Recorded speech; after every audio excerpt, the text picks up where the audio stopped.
මෙහෙමයි. සමහර කාල තියෙනවා. ඒක හැම කාලෙකම ඉන්නේ නැහැ.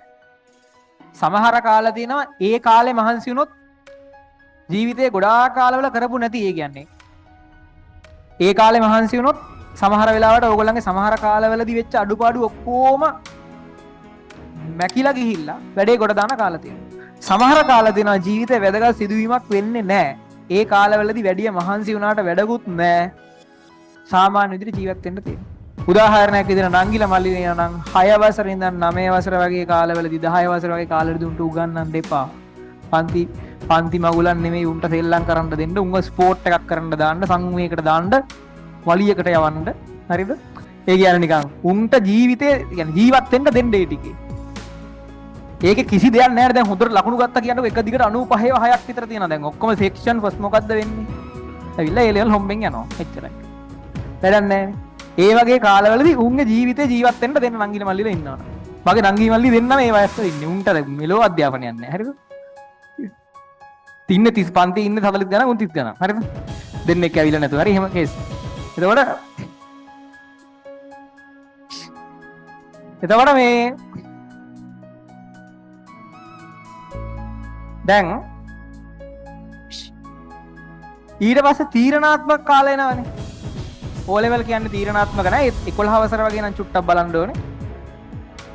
ඊට පස්සේ A level වලත් ඇත්තටම පළවෙනි අවුරුද්ද එච්චර තීරණාත්මක නෑ. මේ කාල තීරණාත්මක නෑ. මෙන්න මේ කාලය ඉතා තීරණාත්මකයි. තීරණාත්මක කාලවල මහන්සියලා වැඩ කරන්න. අනිත් කාලවල ආතල් එකේ ඉන්න. දැන් කැම්පස් සිලෙක්ට් වුණා කියන්නකෝ. කැම්පස් සිලෙක්ට් වෙලා ඒක තීරණාත්මක කාලයක් නෙමෙයිනේ අධ්‍යාපනික වශයෙන් එච්චර. සාමාන්‍යයෙන් ඒක එච්චර ලොකු දෙයක් නෑ. වැට්ටික් කරගෙන යන්න පුළුවන්. ඒ ගමන් එක්ක වෙන දෙයක් කරනවා නම් එහෙමයි. නැත්තම් ඒ කාලේ නිදහසේ ඉන්නත් පුළුවන්. තීරණාත්මක කාලවල මහන්සි වෙන්න. අපේ කට්ටියට මොකද වෙන්නේ?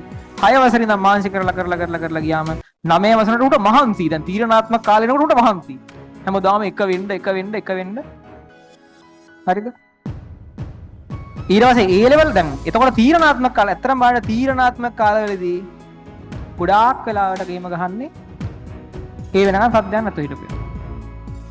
A level වල හැම වෙලාවෙම කැම්පස් ඉන්ටේක් එකෙනුත් කොහොමද 166ක් ඉන්නේ සෙකන්ඩ් ෂයිදර් ළමයි. ඒක වෙන කතන්දරයක්. ඒ කියන්නේ A level වලදී අත්‍තරම ඒ කියන්නේ ශිෂ්‍යත්වයේ පාස් වෙලා හෝ O level පාස් වෙලා ගියපු ළමයිනුත් A level හොඳට කරගන්නවා. නමුත් එහෙම කරගත්තේ නැතත් ළමයි A level හොඳට කරගන්නවා. තීරණාත්මක කාලෙදි වැඩ කරන්න. ඒ කාලේ මහන්සි වුණොත් ජීවිතේ ලොකුවට වෙනස් වෙනවා. ලොකුවටම වෙනස් වෙනවා.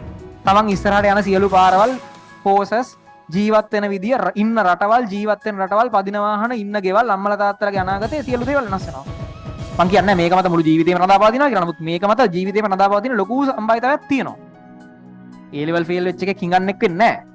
ඒ වුණාට එහෙම මේක ඇතුලේ ලොකු chance එකක් තියෙනවා. හැට පේන්න අපිට තියෙනවනේ. කියන්නේ අපේ බැච් වල දැන් මම මධ්‍යම පාන්තිකෙක් විදිහට මං කැම්පස් ගිහිල්ලා තින්නේ. එහෙම නෙමෙයි. ඉහළ පන්ති කියන්නේ සාමාන්‍ය සමහරලාට හොද්දටම හල්ලි තියෙන මිනිසුන්ගේ ළමයිනුත් අජේ යුනිවර්සිටි එකට එනවා. හරිද? මට උඩ බැච් එකේ ඇමති ඉලෙක්ට්‍රිකල්ම ඇමති කෙනෙක් ගිදුවෙක් හිටියා. අජේ ඇමති කෙනෙක් ගිදුවේ. හොඳ සල්ලි තියෙන මිනිස්සෙක්. ඊට පස්සේ සාමාන්‍යයෙන් හොඳටම සල්ලි තියෙන කට්ටිය තවා එනවා.